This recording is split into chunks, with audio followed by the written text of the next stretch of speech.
A todos, muchas gracias por estar aquí. Vamos a empezar hoy la tercera charla preparatoria para consagrarnos al corazón de Jesús. Y recordad que esta es ya la última antes del día de la consagración, que será, Dios mediante, el día 13 de diciembre de 2025. ¿Vale? Entonces, bueno, pues es un día muy importante.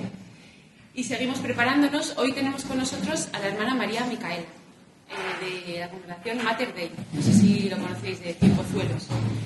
Entonces, ella nos va a ayudar a comprender un poquito mejor cómo la Virgen María nos quiere asociar a su obra de colaborar en la redención del mundo. Vamos pasitos a pasitos, ¿no? Y veremos que nosotros también tenemos una misión muy importante. Que la historia de la salvación sigue adelante y nosotros formamos parte de ella. Vamos a tomar como compromiso hacer el ofrecimiento de obras por la mañana. Entonces, yo no os he impreso el papelito, pero os lo he mandado al grupo, por WhatsApp, el ofrecimiento de obras. Entonces, al final de la charla lo rezaremos todos juntos y tomaremos el compromiso de rezarlo todas las mañanas. Las que no lo hagáis todavía, pues todos los días vamos a hacer este ofrecimiento para ofrecer todos nuestros pensamientos, palabras, obras, intenciones, acciones, todo al Señor del día, ¿vale? Por la mañana, aunque luego cada acción sabemos que lo hacemos por Él, no tenemos que estar recordando en cada acción esto, porque ya lo hemos ofrecido por la mañana, ¿vale? Entonces, para que cuando estamos trabajando tenemos que trabajar, no tenemos que estar pensando, ay Señor, te ofrezco esto todo el tiempo, ¿no? Sino hacer lo que tenemos que hacer porque ya lo hemos ofrecido, ¿vale? Pero se trata de hacerlo desde el corazón y pensando que todo es para Él, que todo tiene un valor infinito si es para Dios y por amor. Bueno, sin más preámbulo, os dejo con la hermana María Micaela. Bueno, muchas gracias, Nuria, y muchas gracias. ¿Se escucha bien? No. Es que está apagado, lo siento. Muchas gracias, Nuria. Si lo pongo ahí, sí. Y muchas gracias a todos vosotros también por estar aquí. Y gracias por consagrarse al corazón de Jesús, que es lo más importante. Por eso estamos aquí. Bueno, los invito a hacer de esta charla también un momento de oración, principalmente, porque acercarnos más al corazón de la Virgen, que es la quien nos va a presentar al corazón de Jesús. Entonces, le vamos a pasar una vez en nombre del Padre, del Hijo y del Espíritu Santo. Amén.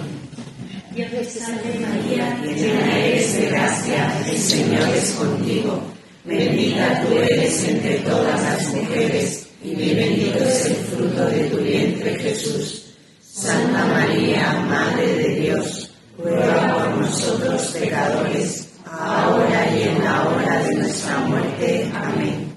Sagrado Corazón de Jesús, en vos confío. Corazón Inmaculado de María, sé la salvación de la humanidad.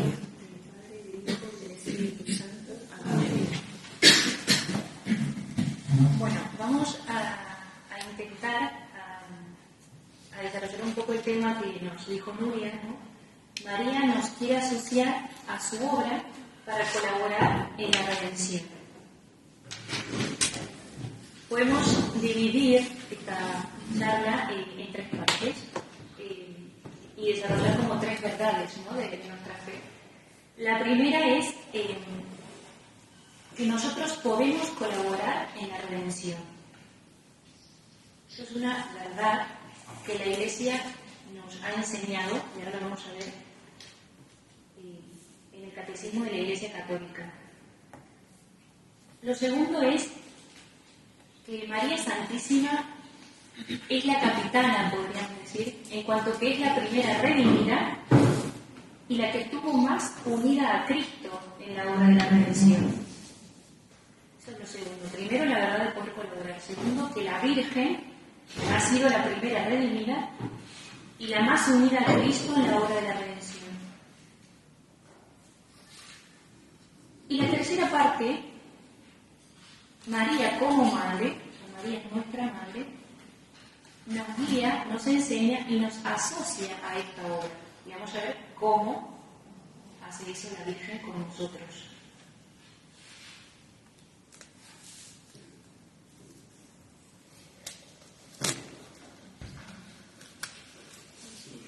Lo primero que tenemos que recordar es que Jesucristo ofrece su vida por nosotros con corazón redentor, ¿sí? Para salvarnos. No vamos a ver aquí toda la historia de la salvación, pero sí recordar que el hombre se había separado de Dios, ¿sí? Después del pecado, y entonces necesitaba de un redentor, de un salvador. Claro, y como la ofensa había sido infinita, necesitaba de una persona que justamente pudiera reparar esa ofensa infinita. Y no podía hacerlo ningún hombre, pero al mismo tiempo tenía que ser hombre, porque el pecado había venido por la humanidad. Entonces, solo Dios podía hacer esa obra, haciendo que la segunda persona, la Santísima Trinidad, el Verbo Eterno, se encarnase en el tiempo, ¿sí? Entonces, por eso Jesucristo, verdadero Dios y verdadero hombre, es el que lleva a cabo la obra de la redención. Nos lo enseña así el Catecismo en el punto 609. Jesús, al aceptar en su corazón humano el amor del Padre hacia los hombres, los amó hasta el extremo, porque nadie tiene mayor amor que el que da la vida por sus amigos. Tanto en el sufrimiento como en la muerte, su humanidad se hizo el instrumento libre y perfecto de su amor divino, que quiere la salvación de los hombres. Aceptó libremente su pasión y su muerte por amor a su Padre y a los hombres, que el Padre quiere salvar. Nadie me quita la vida, yo la doy voluntariamente. Juan 10, 18. De aquí la soberana libertad del Hijo de Dios, cuando Él mismo se encamina hacia la muerte. El amor hasta el extremo, dice el punto 616, es el que confiere su valor de redención y de reparación. Nos ha conocido y amado a todos en la ofrenda de su vida. El amor de Cristo nos apremia a todos en la ofrenda de su vida. El amor de Cristo nos apremia al pensar que si uno murió por todos, todos por tanto murieron. Ningún hombre, aunque fuese el más santo, estaba en condiciones de tomar sobre sí los pecados de todos los hombres y ofrecerse en sacrificio de todos. Eso es lo que dice. La existencia en Cristo de la persona divina del Hijo, que al mismo tiempo sobrepasa y abraza a todas las personas humanas y que le constituye cabeza de toda la humanidad, hace posible su sacrificio redentor por todos. Entonces, solamente el hombre Dios podía redimirnos. Y ahora vamos a ver nuestra participación en el sacrificio de Cristo. Y esto se trata en el Catecismo, en el número 618. Esto es muy importante porque la Iglesia siempre lo ha sostenido y aquí en el Catecismo lo resalta de una manera especial. La cruz es el único sacrificio de Cristo, único mediador entre Dios y los hombres. Y acá viene, pero porque en su persona divina encarnada se ha unido en cierto modo con todo hombre, Él ofrece a todos la posibilidad de que en la forma de Dios solo conocida se asocien a este misterio pascual. Él llama a sus discípulos a tomar su cruz y a seguirle, porque Él sufrió por nosotros, dejándonos ejemplo para que sigamos sus huellas. Él quiere asociar a su sacrificio redentor a aquellos mismos que son sus primeros beneficiarios. Nosotros somos los primeros beneficiarios y también nos quiere asociar. Y eso lo realiza en forma excelsa en su madre, asociada más íntimamente que nadie al misterio de su sufrimiento redentor. Esto nos lo recuerda el Catecismo, la visita de otros documentos. Entonces, decimos que Dios realiza la redención y esa redención se la confía de nuevo al hombre, ¿no?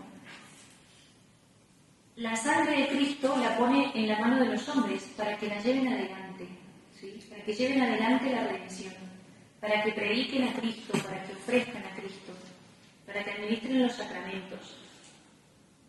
Y es la Iglesia, esa humanidad redimida, que hace esto aquí, ¿no? Aquí y ahora, en este momento. Bueno, y por eso decimos que nosotros colaboramos con esa redención. Más adelante vamos a ver de qué manera. Bien, el segundo punto es sobre la Santísima Virgen como cooperadora en la obra de la redención. Me voy a basar principalmente en una audiencia general del 9 de abril de 1997 del Papa San Juan Pablo II. Bueno, el Papa empieza diciendo que a lo largo de la historia se ha reflexionado, ¿no?, sobre la cooperación de María Santísima en la obra de la redención. Incluso el Papa Juan Pablo II nos dice: algunos temían de que se ponga a la Virgen María al mismo nivel de Cristo. Pero en realidad la enseñanza de la Iglesia destaca con claridad la diferencia entre la Madre y el Hijo en la obra de la salvación, ilustrando la subordinación de la Virgen en cuanto cooperadora al único Redentor. Continúa el Papa Juan Pablo II. El término cooperadora, aplicado a María, cobra, sin embargo, un significado específico. No es una más en la cooperación como podemos ser algunos de nosotros. ¿Sí?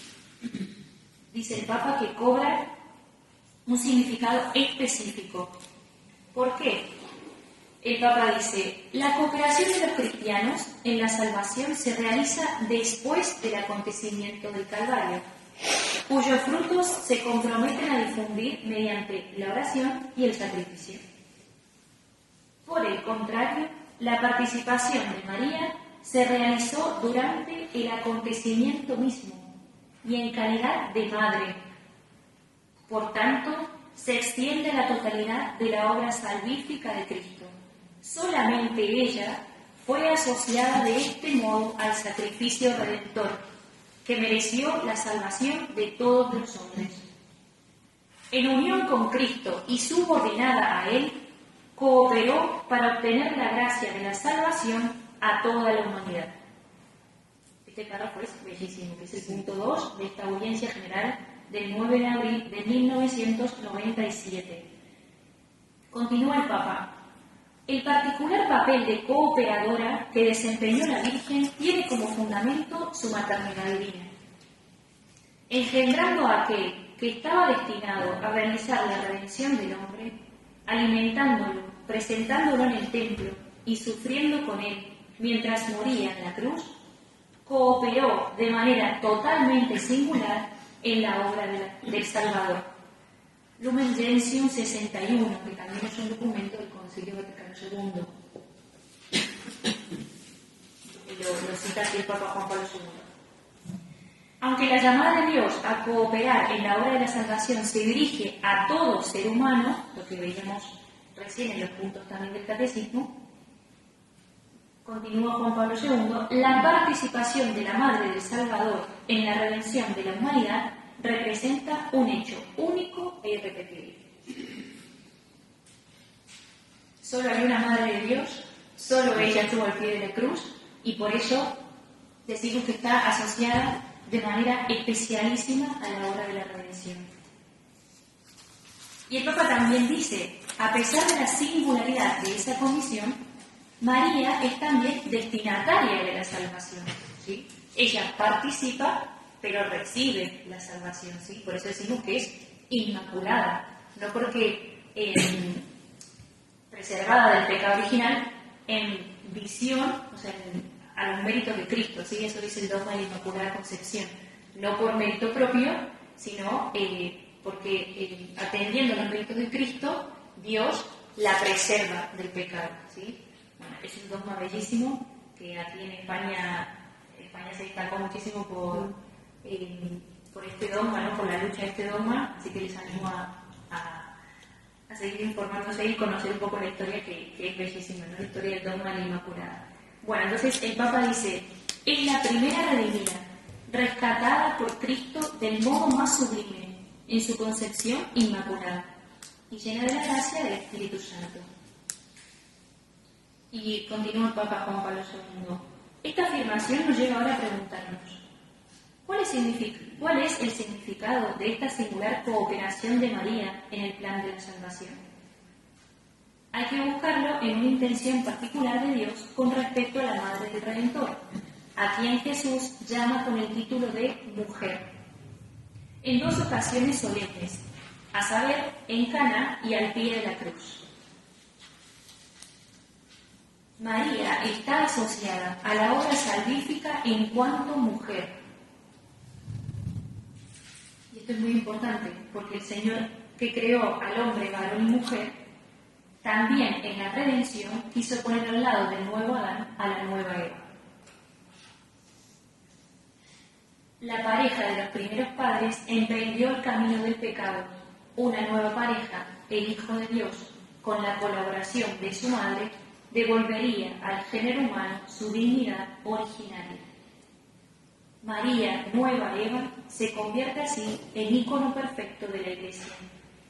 En el designio divino, representa al pie de la cruz a la humanidad redimida que, necesitada de salvación, puede dar una contribución al desarrollo de la obra salvífica.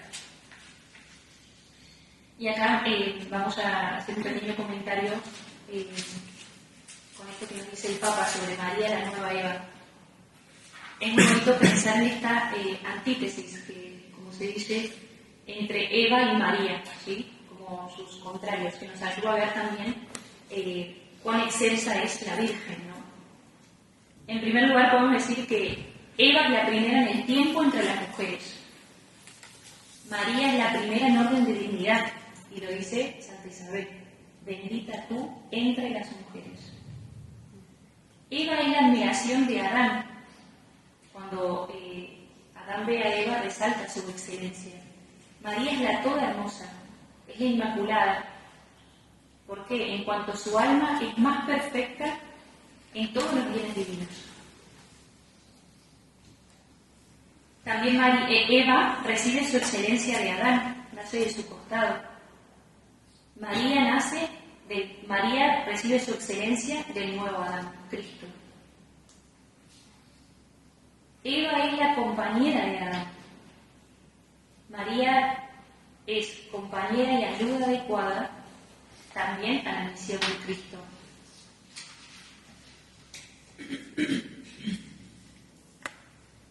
Eva es la primera y nos engendró en el orden humano, ¿no? La generación de la humanidad comenzó por Eva.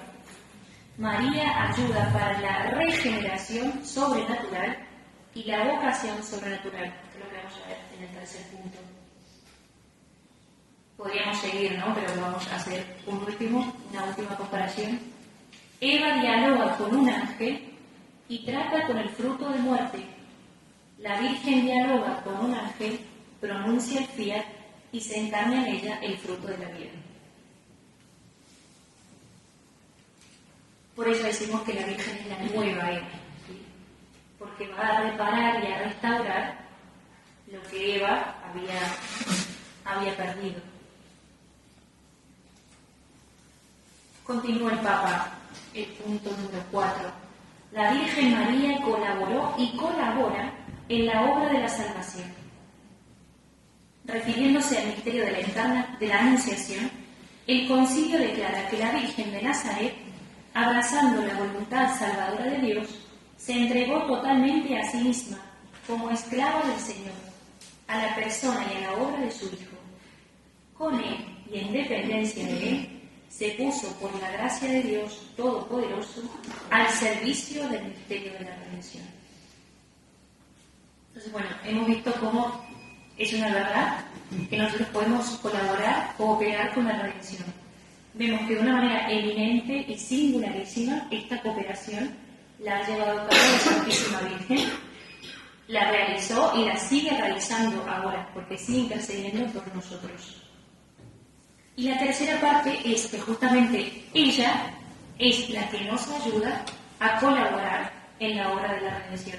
Quiere asociarnos a su obra.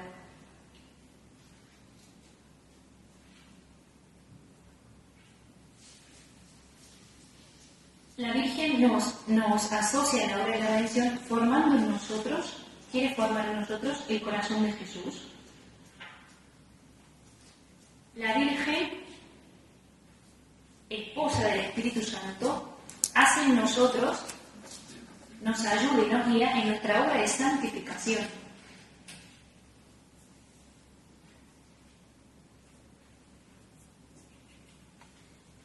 Por eso quiere formar en nosotros el corazón de Jesús, que es un poco lo que han visto en la primera charla, purificándonos en la segunda charla. Y aquí estamos hablando un poco como la Virgen lo hace a través de esta obra de santificación. Porque al fin y al cabo, nuestra mejor colaboración en la obra de la redención es siendo santos, o sea, es nuestra santificación. La mejor manera de llevar a plenitud la redención en nosotros es llevando a término, o sea, dejando que Dios lleve a término la obra de santificación que Él quiere para nosotros.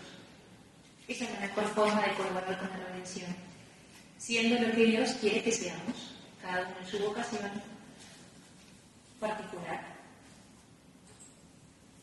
Ninguno sobra en la obra de la redención. Eso es muy importante.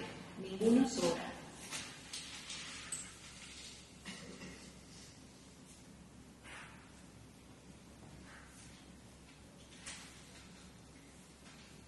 Entonces la Virgen nos conduce a Cristo, nos enseña el camino del Evangelio, nos ayuda a vivir las bienaventuranzas. Y esto nos lo enseña el catecismo también, recogiendo la tradición de la Iglesia. En el número 968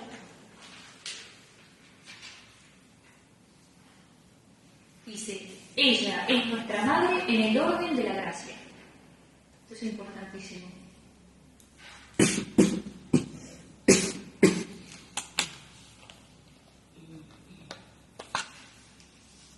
No es como si fuese nuestra madre, es nuestra madre. Porque nos da la vida de la gracia. A través de ella nos ha venido Cristo. Y Él es la mayor gracia, el mayor don. Y a través de Cristo nos viene la gracia. ¿Sí? Por eso decimos que la Virgen es madre de gracia. Madre de la divina gracia. Por ser la madre de Cristo. Como decía San Bernardo, la Virgen María es el acueducto de Dios. Porque por allí nos vienen todas las gracias. ¿Es la fuente? No, no es la fuente es Cristo. Pero Dios, en su designio de salvación, ha querido elegirla. Y ella libremente al aceptar, se ha convertido en necesaria para nosotros, como dice San Luis María Guiñón de Montfort. ¿Era absolutamente necesaria la Virgen María? No, no era absolutamente necesaria. Pero Dios quiso hacerla necesaria. Entonces, en el punto... el tratado de la verdadera devoción comienza así: por medio de la Santísima Virgen vino Jesucristo al mundo y por medio de ella debe también reinar en el mundo. El número 14 dice: confieso con toda la Iglesia que siendo María una simple criatura salida de las manos del Altísimo, comparada con tan infinita majestad, es menos que un átomo, o mejor, es nada. Porque solo Él es el que es. Por consiguiente, este gran Señor, siempre independiente y suficiente a sí mismo, no tiene ni ha tenido absoluta necesidad de la Santísima Virgen. Sin embargo, y esto es importante, lo mismo que con nosotros, no tiene necesidad por ser Dios, pero en su infinito amor nos ha elegido y quiere que colaboremos también con la redención. Continúo en el punto 15. Sin embargo, dadas las cosas como son, habiendo querido Dios comenzar y acabar sus mayores obras por medio de la Santísima Virgen, desde que la formó, es de creer que no cambiará jamás de proceder. Es Dios y no cambia ni en sus sentimientos ni en su manera de obrar. ¿Sí? Y por último, en el punto 49, San Luis María dice: la salvación del mundo comenzó por medio de María, y por medio de ella debe consumarse. Y muchísimos puntos más bellísimos que también recomiendo leer. Bien, entonces volvemos al catecismo. Ella es nuestra madre en el orden de la gracia. Citando a Lumen Gentium, dice el catecismo: colaboró de manera totalmente singular a la obra del Salvador por su obediencia, su fe, esperanza y ardiente amor, para restablecer la vida sobrenatural de los hombres. Por esta razón, es nuestra Madre en el orden de la gracia. Nos ha engendrado a la vida nueva. La Virgen nos engendra a la vida de la gracia.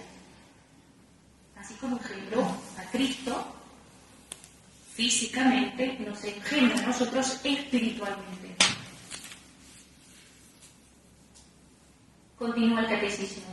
Esta maternidad de María perdura sin cesar en la economía de la gracia, desde el consentimiento que dio fielmente en la Anunciación y que mantuvo sin vacilar al pie de la cruz, hasta la realización plena y definitiva de todos los escogidos. Con su asunción a los cielos no abandonó su misión salvadora, sino que continúa procurándonos con su múltiple intercesión los dones de la salvación eterna. Por eso la Santísima Virgen es invocada en la Iglesia con los títulos de abogada, auxiliadora, socorro, mediadora. Lo dice el Catecismo y ella estaba en Lumen Gentium 62.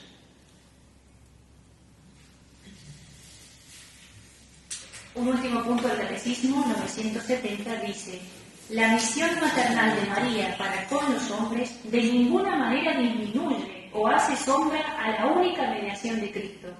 Gracias a Dios lo tenemos claro, sino que manifiesta su eficacia.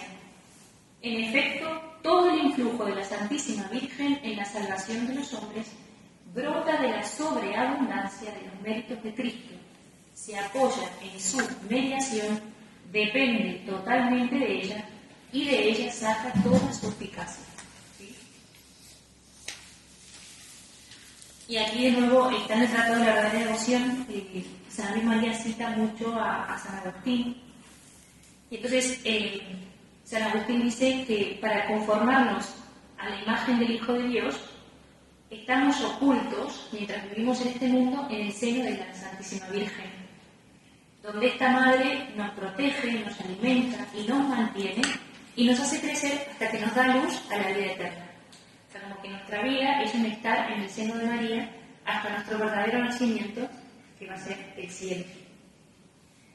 Y San Agustín dice que la Virgen es el molde de Dios. ¿Por qué es el molde de Dios? Porque es el molde donde se moldea a los santos. Dice que, ¿por qué? Porque en su seno estuvo Jesús, que es nuestro modelo. Entonces dice, al formarse en Jesús, ese molde ya quedó preparado para todos sus hijos, ¿sí? Entonces, la Virgen nos va moldeando con la forma de su Hijo.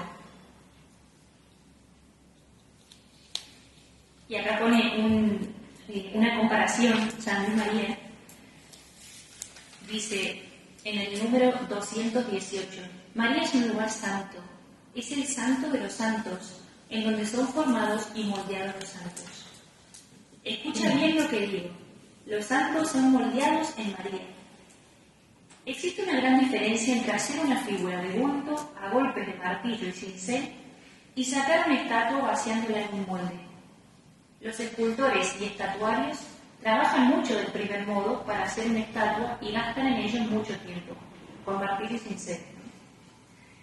Más, para hacerla de la segunda manera, trabajan poco y emplean poco tiempo, o sea, directamente poniendo el líquido, ¿no? Por eso San Agustín llama a la Santísima Virgen molde de Dios, el molde propio para formar y moldear dioses. Quien sea arrojado en este molde divino quedará muy pronto formado y moldeado en Jesucristo, y Jesucristo en él. Con pocos gastos y en corto tiempo se convertirá en Dios, porque ha sido arrojado en el mismo molde que ha formado Dios. Pero dice San Luis María, pero acuérdate de que no se eche en el molde sino lo que está fundido y líquido, que es necesario destruir y fundir en ti al viejo Adán, para transformarte en el nuevo, en María. Bueno, muy bonito, ¿no? La Virgen María es el molde de Dios, es mucho más rápido transformarnos en Jesucristo arrojándonos en este molde, pero para eso tenemos que destruir en nosotros al viejo Adán. Que esa misma destrucción también es obra de Dios por manos de María, ¿sí? Y también ella nos va ayudando a despojarnos del hombre viejo para ir formando en nosotros al hombre nuevo, a la imagen de Jesucristo. Por eso ella nos va purificando también. Y esto de que nos va purificando lo va haciendo, ¿no?, en nosotros el Espíritu Santo, como decíamos recién, y siempre ayuda mucho la imagen de que el Espíritu Santo es fuego, ¿sí? Entonces el fuego por un lado quema y por el otro lado calienta, ¿sí? Entonces el Espíritu Santo nos purifica, pero al mismo tiempo nos da luz y nos va encendiendo también. Pensemos que cuando Cristo dice yo soy la luz del mundo, en ese momento no existía la electricidad, entonces no estaba pensando en una luz de esta. Cuando dice yo soy la luz del mundo, es inevitable que los que le oían pensasen en el fuego, que era la única luz que tenía, ¿no? Entonces es lo mismo que si Cristo hubiese dicho yo soy el fuego del mundo, ¿sí? Por eso después dice he venido a prender el fuego, y es el fuego del Espíritu Santo. Nos ayuda incluso a veces con la mente trasladarnos, ¿no?, en el contexto, porque el yo soy la luz es eso, yo soy el fuego, ¿sí?, el que enciende, el que ilumina, el que quema en nuestra vida. Y esto por manos de María. También la Virgen nos va enseñando a asociarnos a la obra de la redención a través de todos los medios que también nos regala la Iglesia, ¿no?, como el Santo Rosario, la confesión, que ya vieron en la charla anterior, el ofrecimiento de obras, ¿sí? Y la Virgen nos alimenta con el pan de vida. Hay una charla especial sobre la Eucaristía, si no me equivoco, así que no vamos a detener mucho. Pero sí les quería leer, para poder vivir mejor este misterio de la Eucaristía, una de las llamadas del mensaje de Fátima que escribe sobre Lucía, que es bellísimo.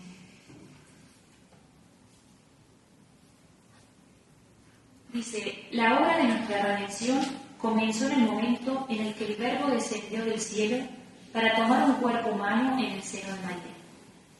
Desde aquel instante y durante 9 meses, la sangre de Cristo era la sangre de María, cogida en la fuente de su corazón inmaculado.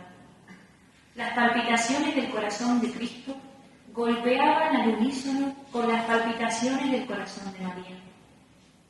Podemos pensar que las aspiraciones del corazón de María se identificaban absolutamente con las aspiraciones del corazón de Cristo. El ideal de María se volvía el mismo de Cristo, y el amor del corazón de María era el amor del corazón de Cristo al Padre y a los hombres. Toda la obra redentora, en su principio, pasa por el corazón inmaculado de María, por el vínculo de su unión íntima y estrecha con el Verbo divino. Desde que el Padre confió a María a su Hijo, encerrándole 9 meses en su seno casto y virginal, todo esto ha ocurrido para que se cumpliera lo que dijo el Señor por medio del profeta: he aquí que la Virgen concebirá y dará a luz un hijo, a quien llamarán Emmanuel, que significa Dios con nosotros. Y desde que María por su sí libre, se puso como esclava a disposición de la voluntad de Dios para todo lo que Él quisiese operar en ella, esta fue su respuesta: he aquí la esclava del Señor, hágase en mí según tu palabra. Desde entonces, y por disposición de Dios, María vino a ser con Cristo la corredentora del género humano. Son palabras de Sor Lucía, la pastorcita de Fátima. Cuando ella escribe una de las llamadas, ella va explicando, al recibir tantas cartas de preguntas sobre el mensaje de Fátima, ella veía que era imposible responder una por una esas cartas, entonces de ahí nace este libro, que es Las llamadas del mensaje de Fátima, que también muy recomendable para leer. Y esta llamada es la llamada número 10, que se llama Llamada a la participación en la Eucaristía. y es bellísimo, ¿no? Ella va como explicando, dice, bueno, el ángel nos enseñó esta oración, Dios mío, yo creo, adoro, espero y os amo. Bueno, ¿qué es? Yo creo, ¿qué significa? Yo adoro, o sea, que sabemos lo que significa, pero Lucía lo va aplicando, ¿no? Y es impresionante la doctrina de la Iglesia que hay en este libro, o sea, dice todo el credo y toda la tradición es muy bonito para profundizar en el mensaje de Fátima y ver que es 100% el Evangelio, ¿sí? Que la Virgen nos viene a recordar el Evangelio, no quiere hacer otra cosa más que unirnos a su Hijo Jesucristo. Bien. También la Virgen nos enseña y ayuda a saciar la sed de Jesús.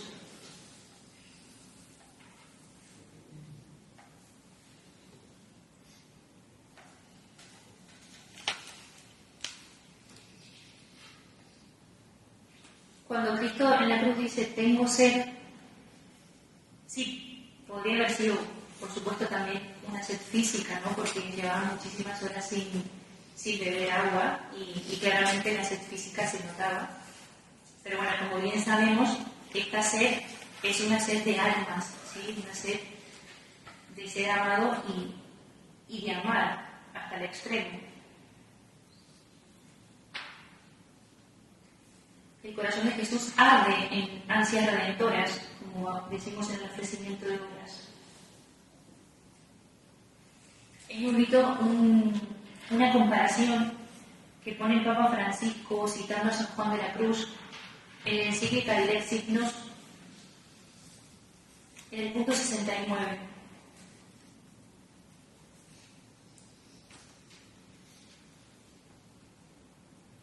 Parafraseando a San Juan de la Cruz, dice el Papa, el infinito de algún modo se abaja para que a través del corazón abierto de Cristo podamos vivir un encuentro de amor verdaderamente mutuo. El infinito de algún modo se abaja para que a través del corazón abierto de Cristo podamos vivir un encuentro de amor verdaderamente mutuo. Este místico, dice el Papa Francisco, entiende la figura del costado herido de Cristo como un llamado a la unión plena con el Señor. Y con esta imagen del siervo vulnerado. Él es el siervo vulnerado, herido, cuando todavía no nos hemos dejado alcanzar por su amor, que baja las corrientes de aguas para saciar su propia sed y encuentra consuelo cada vez que nos volvemos a él.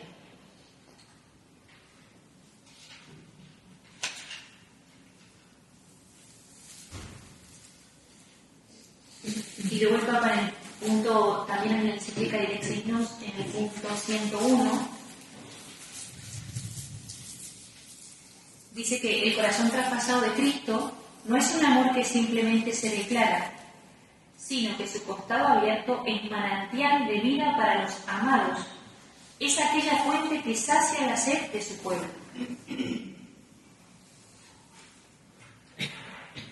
Es un corazón que tiene sed de ser saciado y al mismo tiempo que tiene sed de saciar nuestra sed.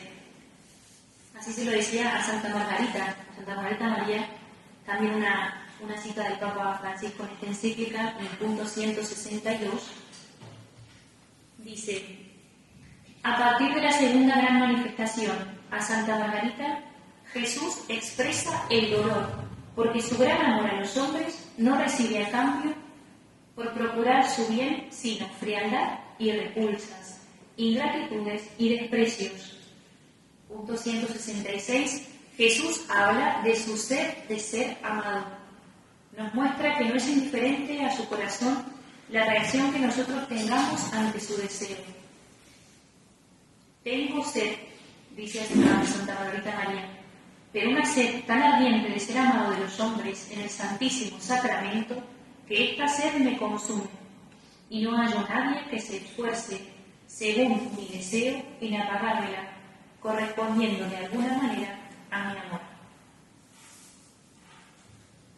Entonces, continúa el Papa, el pedido de Jesús es amor. También podemos decir que Jesús tiene sed de derramar su misericordia también sobre nosotros.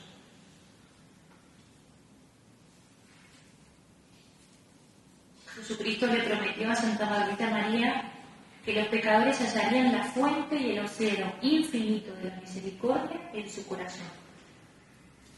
Y a Santa Faustina Kowalska, una religiosa polaca del siglo XX, el Señor le revela especialmente este atributo de la misericordia, ¿no?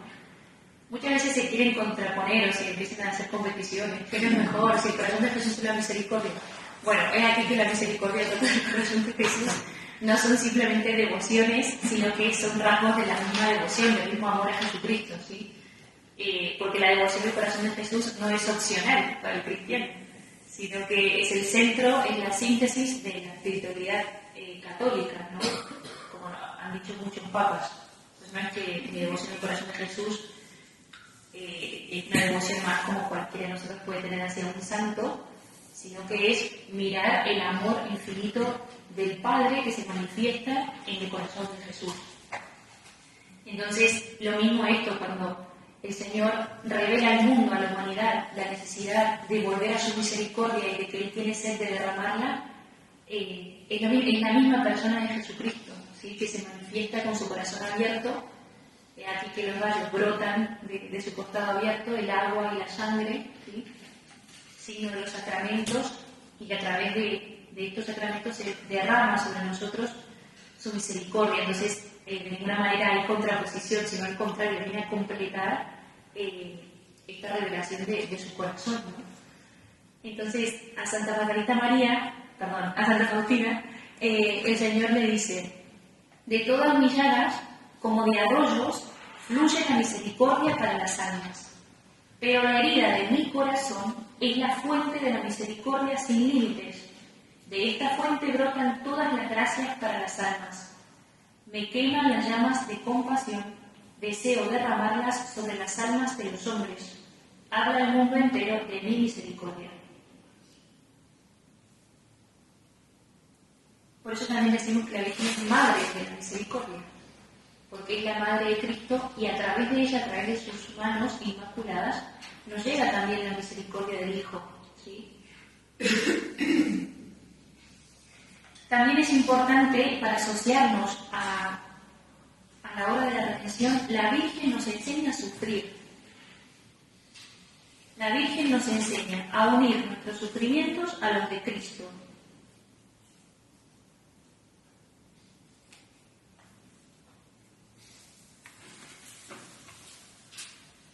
Y acá también los invito a profundizar. El Papa Francisco, en la encíclica de Let Signos, nos recuerda unas palabras del Papa Pío XI. Voy a dar el punto completo y luego lo explicamos.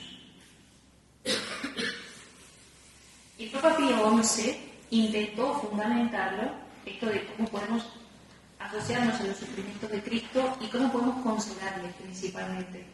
Porque en la manera que consolamos también a Jesús y en la manera en que unimos nuestros sufrimientos a los de Cristo, justamente nos estamos colaborando en la obra de la redención.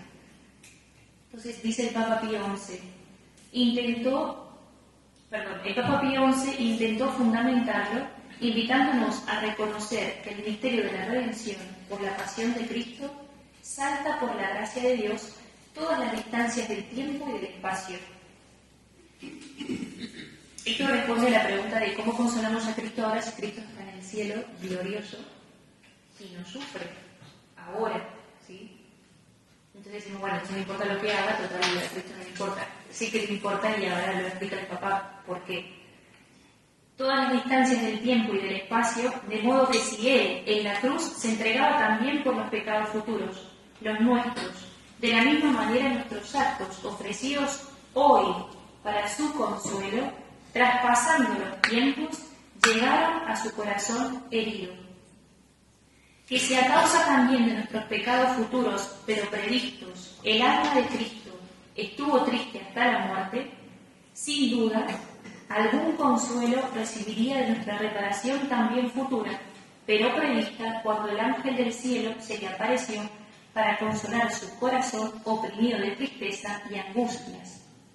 Así, aún podemos y debemos consolar a aquel corazón sacratísimo, incesantemente ofendido por los pecados y la ingratitud de los hombres, por este modo admirable pero verdadero.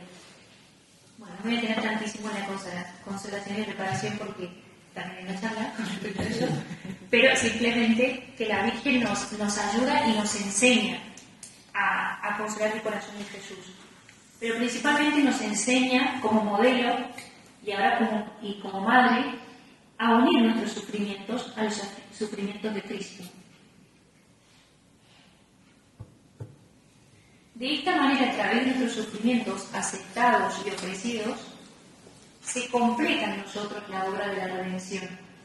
Como dice San Pablo, completo en mi carne lo que falta a la pasión de Cristo. Y acá nos alarmamos y nos tiramos de los pelos y decimos, ¿falta algo de la pasión de Cristo? No falta nada. La pasión de Cristo en sí misma es perfecta. Y la pasión de Cristo en sí misma reparó toda la deuda, ¿no?, que el hombre había contraído con Dios. Eso es el dogma, es nuestra fe, es indudable. La pasión de Cristo, al ser el Dios, verdadero Dios y verdadero hombre, saldó la deuda contraída. Eso, primero y principal. Como decíamos anteriormente, quiso asociar a su obra a la Virgen. Y en tercer lugar, quiere que nosotros completemos en nuestra carne lo que falta a su pasión. ¿En qué sentido falta? En que falta que esa redención se realice plenamente en nosotros. Porque ¿cuándo va a estar realizada plenamente?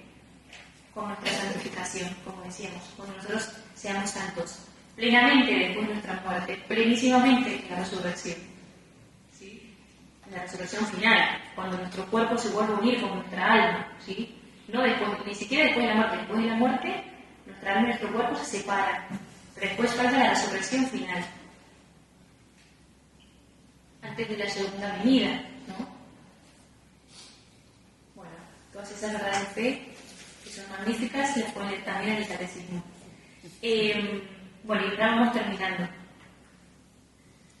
Cuando decimos, estas son algunas ideas que he tomado de un libro que en realidad eran ejercicios del padre Luis María Mendizábal, que va comentando una encíclica de Juan Pablo II, que si mal no recuerdo se llama Redentor Hominis, Redentor del Hombre, y una de las ideas, ¿no?, que dice el padre es, cuando decimos que tenemos que colaborar a la redención, lo primero que se nos ocurriría en nuestra mentalidad humana sería, tenemos que hablar, propagar, tenemos que organizar, hacer. Somos muy dinámicos y muy eficaces. Es verdad que hay que hacer todo eso, pero principalmente tenemos que tener un corazón redentor. ¿En qué consiste este corazón redentor? La colaboración a la redención se realiza poniendo en nosotros el Señor, que está ahora glorioso en el cielo, las mismas disposiciones que Él tenía sobre la tierra. Entonces, sigue explicando el padre Mendizábal. Puedo vivir mi vida con corazón redentor, uniéndome a Cristo y colaborando así a la redención. Da pena ver tantas vidas que no se aprovechan en este sentido, que no se viven con este espíritu redentor. El médico que trabaje con corazón redentor, el profesor de universidad que enseñe con corazón redentor, el ama de casa que trabaje con corazón redentor, el hombre de negocios que realice esos negocios con corazón redentor. Con ese ofrecimiento de su vida diaria, de su persona concreta, de su vida familiar, todo tiene sentido de sacrificio ofrecido con Cristo al Padre. La visión redentora de colaboración a la redención nos hace entender que nuestra salvación no es simplemente mi salvación, sino la salvación de la humanidad entera, que todavía tiene que realizarse. Y me recalca una verdad fundamental, dice el Padre. Todo redimido tiene que ser redentor. Todo redimido por el hecho de serlo se incorpora a la Iglesia y la Iglesia es el instrumento de redención de Cristo. Esta vez no es decir cuando decimos todo redimido tiene que ser redentor. La misma oración encierra la verdad de que al decir todo redimido, yo ya he sido redimido. Entonces no me la puedo dar de redentor si no he sido redimido. Entonces se entiende que he sido redimido y tengo que ser redentor con Cristo en el sentido de que Él es el único redentor y que nos asociamos solo por gracia a su obra redentora, ¿sí? La Virgen como principal asociada especialísimamente y nosotros junto con ella. Y leo un poco más de Padre. Qué consolador es para cada uno de nosotros saber que esta no es una teoría, sino la realidad. A una madre de familia que está clavada en la vida monótona y gris de cada día, decirle que está redimiendo el mundo con Cristo. Ese trabajo suyo es precioso a los ojos de Dios. Y al que está en su oficina trabajando, haciendo números y cuentas, y le parece que aquello es lo más aburrido y que es sofocante, decirle, estás salvando el mundo. Eso tiene valor redentor si lo ofreces con Cristo con corazón redentor. Y al enfermo, estás salvando el mundo si lo ofreces con Cristo con corazón redentor. Y acá continúa el Padre, muy bonito, habla de la devoción justamente al Inmaculado Corazón de María. O sea, todas las revelaciones de la Virgen a los pastorcitos de Fátima son, atención, que tenéis que ser redentores con Cristo, ¿no? El llamado de la Virgen es la preocupación de María por la redención del mundo, por la salvación. Por eso muestra el infierno, por eso les enseña oración trayéndonos al infierno. Les habla de las realidades últimas, les habla del cielo, ¿sí? ¿Por qué? Porque la Virgen se preocupa por la salvación de la humanidad. Y por eso le dice a los pastorcitos oración y sacrificio, penitencia, porque son los medios para colaborar en la obra redentora. No le dice, tú, Lucía, escribe un libro, tú, así, no. Oración y sacrificio por la conversión de los pecadores. A unos niños.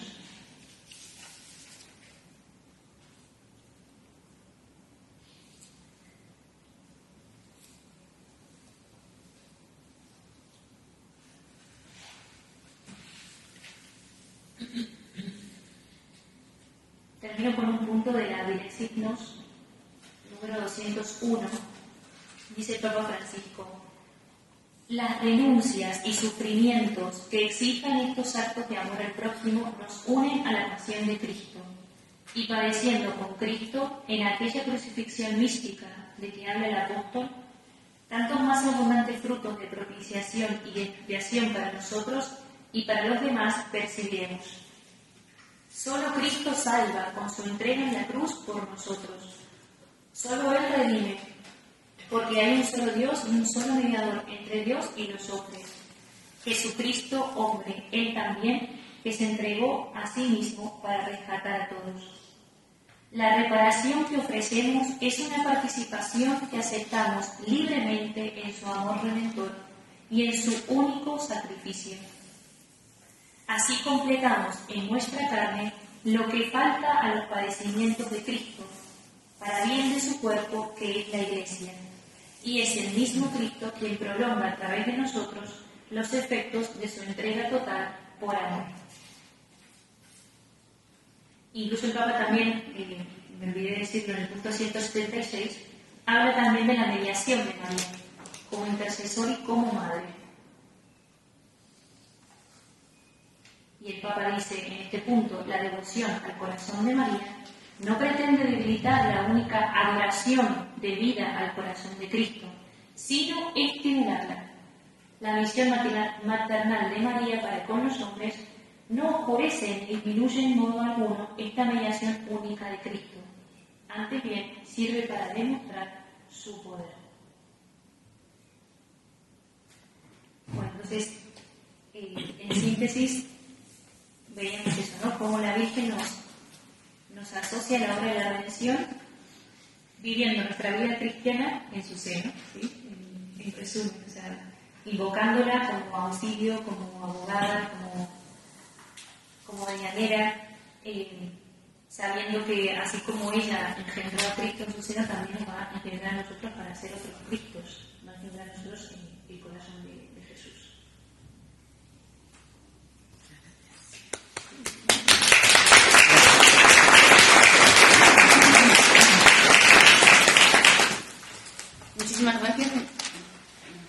Muchísimas gracias, hermana María Micaela, que gracias por todo el trabajo de recopilación de textos y datos y también por estos libros que nos han ofrecido, ¿no? Para llamadas del mensaje de Fátima, también el Tratado de la verdadera devoción al corazón de Jesús. Sí, el Tratado de la verdadera devoción de San Luis. De San Luis de Montfort. Vale, pues muchísimas gracias, ¿no? Por todo lo que nos ha, los horizontes que nos ha abierto, ¿no? Porque pensar también pues que todos los santos han sido muy devotos de María, ¿no? Y los santos que han nombrado, yo he escrito los nombres de varios, ¿no? Santa Margarita María, Sor Lucía de Fátima, San Luis María Griñón de Montfort, San Agustín, la Madre Teresa de Calcuta, ¿no? Que respondía a esa llamada de Jesús de Tengo sed, el Padre Maximiliano Kolbe, nosotros que hemos estado este verano en Polonia, pues sí, pues hemos podido ver ahí pues que él creó una ciudad para la Inmaculada, ¿no? Y bueno, y en Japón también, ¿no? Pero es impresionante ver ahí como no sé cuántos frailes, creo que 700, 800 frailes vivían ahí en una ciudad para la Inmaculada, ¿no? Y era todo para ella, ¿no? Él siempre decía que todas las gracias de Dios nos vienen a través de María, todas, o sea, igual que Él ha venido a través de ella, todas las gracias que le pidamos al Señor nos vienen a través de María, ¿no? Entonces, pues pensar, él quería ganar, bueno, voy a llorar porque quería ganar todo el mundo para la Inmaculada. Entonces, pues esa era su misión. Consiguió hacer una revista que tuvo la mayor tirada del país, ¿no? Para la Inmaculada, que era el Caballero de la Inmaculada. Y pues eso, era un enamorado de la Virgen y de la Inmaculada. Y bueno, luego entregó su vida, no sé si sabéis cómo murió el padre Maximiliano Kolbe, que entregó su vida en Auschwitz, en el campo de concentración, porque había un padre de familia que, bueno, se escapó un preso, bueno, ya lo sabéis, ¿no? Sí, se escapó un preso, entonces como un castigo ejemplar quisieron diezmar a los presos de Auschwitz, entonces nos pusieron en filas, contaban 1, 2, 3, 4, 5, 6, 7, 8, 9, 10, el 10 pues le iban a llevar a la cámara de gas. Entonces, entre ellos salió un padre de familia, y claro, el padre de familia pues gritó, dijo, ay Dios mío, mi mujer, mis hijos, ¿qué va a pasar? Entonces él dijo, pues, llamó a uno de los carceleros y dijo, yo quiero cambiarme por ese hombre. Y claro, es raro, pero aceptaron este ofrecimiento, porque normalmente pues lo hubieran cogido los dos o los 10 o lo que sea, ¿no? Sí, y entonces se cambió por ese hombre. Y entonces él fue a la cámara de gas, bueno, en realidad fue una cámara que les dejaba morirse de hambre. Entonces había allí 10, entonces les tenían sin comer y sin beber hasta que se murieran de hambre. Él fue ejemplo impresionante de animar a sus compañeros, rezar, confesarles, impresionante. Él murió de los últimos, creo que quedaron solo 2. Pero como tenía que, se puede ver en Auschwitz la sala donde estaba, que era como si fuera así, ahí tenían que estar pues 10 personas que no podían tumbarse, claro, tenían que estar de pie, que no cabían todos tumbados para dormir y todo. Y él fue de los últimos, entonces tenían que ocupar esa sala para otros que tenían que venir como castigo, ¿no? Entonces, pues a él no murió por inanición, sino que al final le pincharon una inyección letal, porque tenía que quitárselos de medio cuanto antes, pero bueno, imaginaos cómo estaba. Sin embargo, él pues dando ejemplo a los carceleros, dando ejemplo a sus compañeros. Todo esto no le vino a él del día, de la mañana a la noche. Es que él era un enamorado de la Inmaculada y entonces todo lo hacía por María, ¿no? Entonces él fue capaz de morir, por esos mártires de la caridad, porque murió por entregar su vida por otra persona, ¿no? Pero eso no se hace, ya lo digo, de hoy para mañana, sino que la Virgen le iba preparando. Entonces, bueno, es muy recomendable viajar a Polonia y visitar la ciudad de la Inmaculada, Niekoполano, que se llama ahí para ellos, y también visitar pues el sitio donde él entregó su vida. todo esto no se hace solo, sino que la Virgen va obrando, ¿no? Y igual que ha obrado en San Maximiliano Kolbe, quiere obrar en nosotros. Pero claro, eso, como dice la hermana, pues para hacernos líquidos y para poder meternos en el molde de María, ¿no? Para que ella haga, pues tenemos que morir a nosotros mismos, que las tendencias egoístas de soberbia, de egoísmo, de yo querer destacar, pues las tenemos todos, no vamos a engañarnos, ¿no? Unos más, otros menos, pero la Virgen quiere que deshacer eso, ¿no? Deshacer esos muros que tenemos, ¿no? Nosotros mismos, en nuestras fortalezas, ahí que nos subimos, nuestros mausoleos, y quiere que seamos líquidos, ¿no? Para poder meternos en ese molde y para poder de verdad también ofrecer nuestra vida y colaborar en la redención. Y bueno, que esto es una llamada impresionante a la santidad, que todos formamos parte de esta historia de la salvación, que no termina, y que igual que contó con San Maximiliano Kolbe, Santa Faustina, pues que hoy cuenta con nosotros. El Señor cuenta con nosotros, que no vaya a escaquearse y decir, bueno, yo no hago nada, porque si tú no haces nada, ya estás tomando posición, o sea, ya estás tomando una postura que no es a favor de Dios, es en contra, ¿no? O sea, entonces, bueno, que os animo también a, pues, es muy bonito ese tratado de la verdadera devoción, que os recomiendo que os leáis, aunque es de otra época, pero es muy actual, ¿no? Y vemos, pues, como cada cosa que hagamos, como decía la hermana, cada cosa que haga esa madre de familia, cada cosa que haga ese señor en la oficina, cada cosa que haga ese estudiante que se estudia un tema, pues puede tener un valor redentor.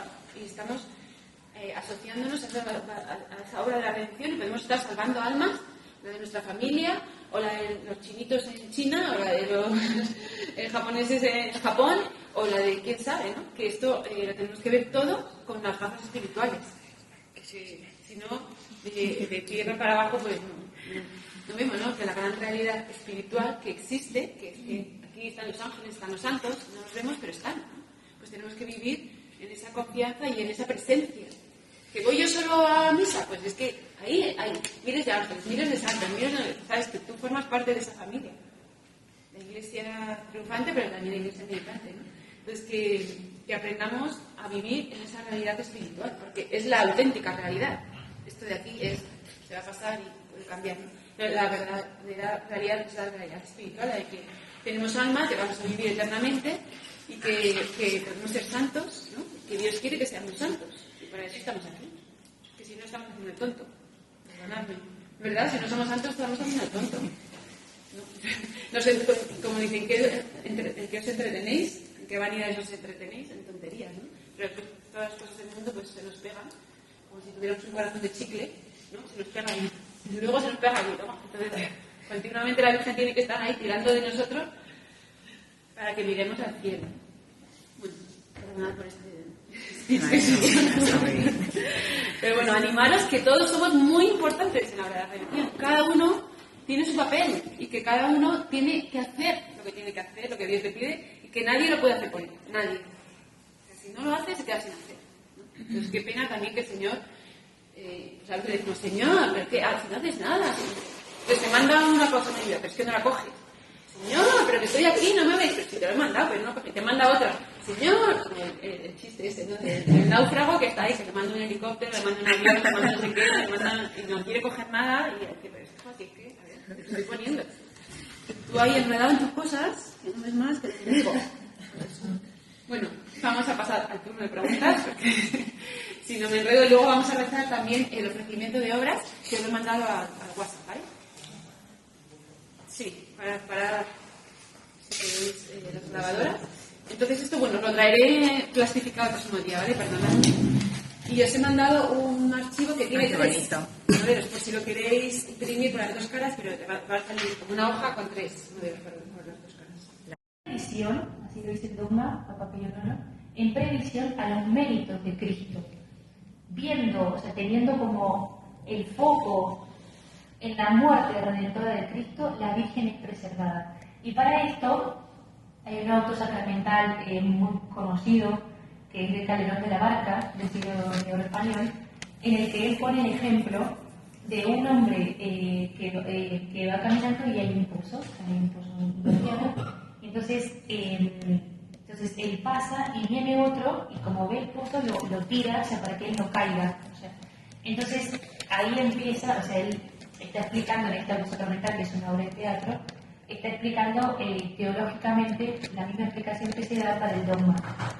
Que la Virgen, o sea, que él se podía haber caído del pozo, pero no se cayó, porque alguien lo preservó, ¿sí? Entonces, la Virgen María no contrae el pecado original por una preservación de Dios, porque es una gracia singularísima. Entonces, no tienen ella el pecado original, pero estaba llamada a tenerlo, o sea, lo iba a tener, pero Dios la preserva. Entonces no se le mancha ni un segundo, o sea, no sé, pero solo por una gracia singularísima y que nadie más lo puede tener. Y así. Entonces, no sé si más o menos, o sea, que es redimida, o sea, ¿por qué decimos que es redimida? Porque la Inmaculada Concepción es fruto de la redención. O sea, la Virgen no podría ser Inmaculada Concepción si Cristo no hubiese muerto en la cruz. Y entonces, esto del tiempo a veces no se nos cuesta, pero como Dios es eterno, lo hizo en previsión a los méritos de Cristo. No sé si...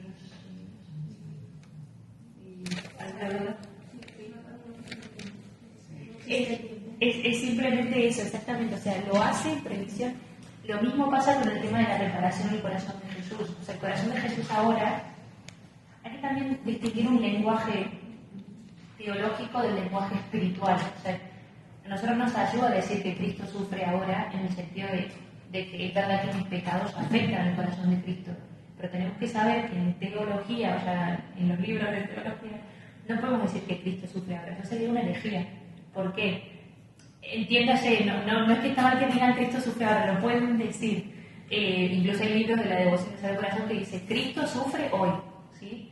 Pero ¿en qué sentido? En el sentido en que sufre en su cuerpo místico, que es la Iglesia, y que todavía la redención no se completó en todo el cuerpo místico de Cristo, porque Jesucristo con su cuerpo ya está glorioso en el cielo. Su corazón no es herido hoy. Pero ¿qué nos enseña el Papa, los papas, en especial el Papa Pío XI en la encíclica Aurietis Aquas, que es la que cita el Papa Francisco? Nos enseña que lo mismo esto del tiempo y de la eternidad. Como nosotros entramos en el mundo de Dios, tenemos esa gracia por Dios de entrar en su mundo, nosotros haciendo obras de reparación hoy, reparamos los sufrimientos de Cristo en el huerto de Getsemaní. Por eso de ahí nace la hora santa, la hora de adoración. Reparamos los sufrimientos, o sea, nos trasladamos realmente a Getsemaní.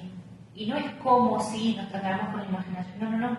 Es que eso es entrar en la liturgia, esa es la belleza de la liturgia. El cielo se une con la tierra.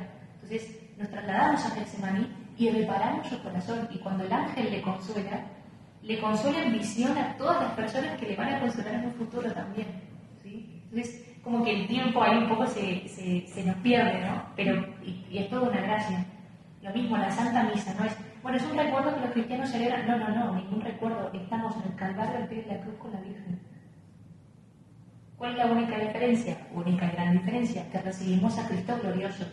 No recibimos a un Cristo paciente, capaz de morir de nuevo, porque ya no puede morir, pero sí, por eso se habla del sacrificio incruento en la misa. O sea, sacrificio cruento, Cristo en la cruz, que derrama su sangre.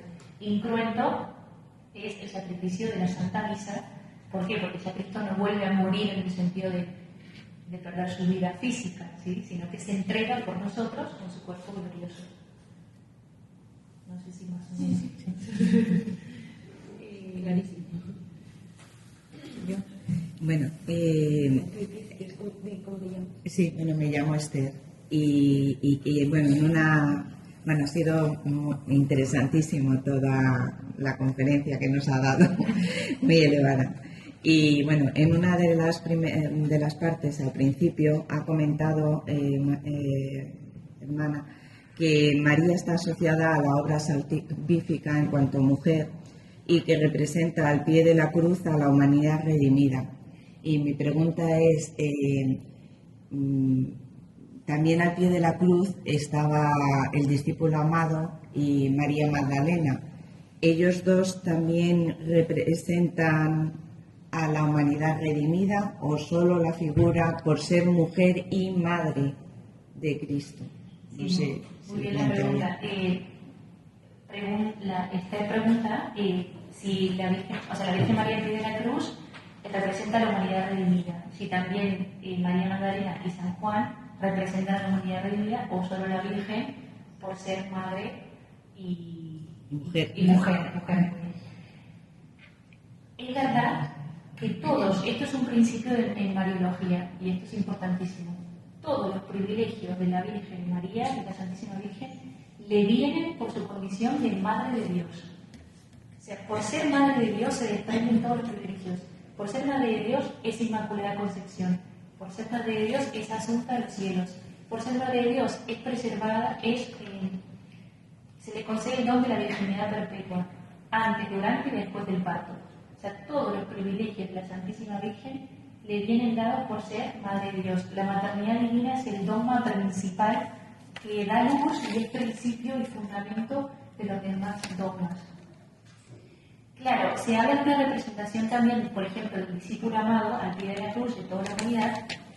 Es verdad también en cuanto a hijos, porque muchas veces se dice San Juan era el hijo, porque Jesús le dice, he aquí a tu hijo. Entonces, la interpretación que se hace es que en San Juan estaba toda la humanidad. Eso también, porque al pie de la cruz, Cristo nos da a María como madre.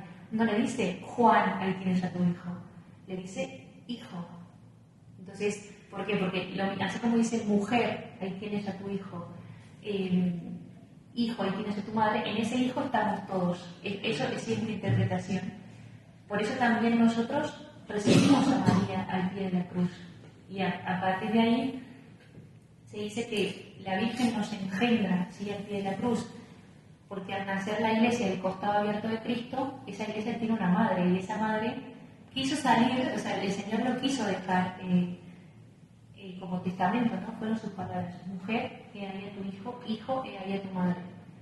Entonces, la Virgen representa a la humanidad redimida en cuanto que es la madre de Dios, ¿sí? O sea, es madre de Dios que nos engendra a la vida de la gracia, y por eso decimos que es la primera redimida, ¿sí? La primera redimida. ¿Por qué? Porque ya ella era inmaculada, lo mismo de recién en previsión a los méritos de Cristo. Pero entonces la Virgen representa un modo eminente a la humanidad redimida. Y también se puede interpretar que en San Juan, pero claro, San Juan participa de la redención también, porque todos estamos llamados a hacerlo, pero de un modo distinto. No como, claro, porque la Virgen María ha sido la única criatura que ha tenido a Dios mismo en su seno, o sea, físicamente. Eso también es impresionante. No solo que Jesús nació y se lo dieron a mano de la Virgen, no, estuvo 9 meses en su seno con su aceptación también libre. No sé si Sí, muy bien. Tengo otra pregunta. Uy, pero vamos a... Vale. Que la hermana se va a tener que... Vale. ¿En los 10? A menos 20. Vale, bueno, hay unas preguntas porque tiene una boda a las 12. Entonces, tiempos vuelos, aunque sean rapiditas, así venga. Han dicho que la madre, o sea, la Virgen es madre divina para nosotros porque a través de ella nos llega la gracia. ¿No nos llega a través de Cristo la gracia? Es decir, ¿por qué nos llega a través de ella? Claro, San Luis María en el Tratado de la Verdadera Devoción habla de una escalera, él dice, también citando a San Bernardo. Creo que es el 83. A ver. Si es ese, lo leo. Si no, bueno.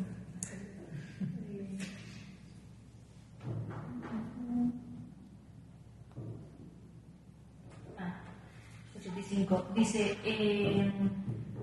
84-85. Ven a hablar 83, pero para hablar brevemente dice: Jesús es nuestro abogado y mediador de redención ante el Padre. Por él debemos orar junto con la Iglesia triunfante y militante. Por él tenemos acceso ante la majestad divina.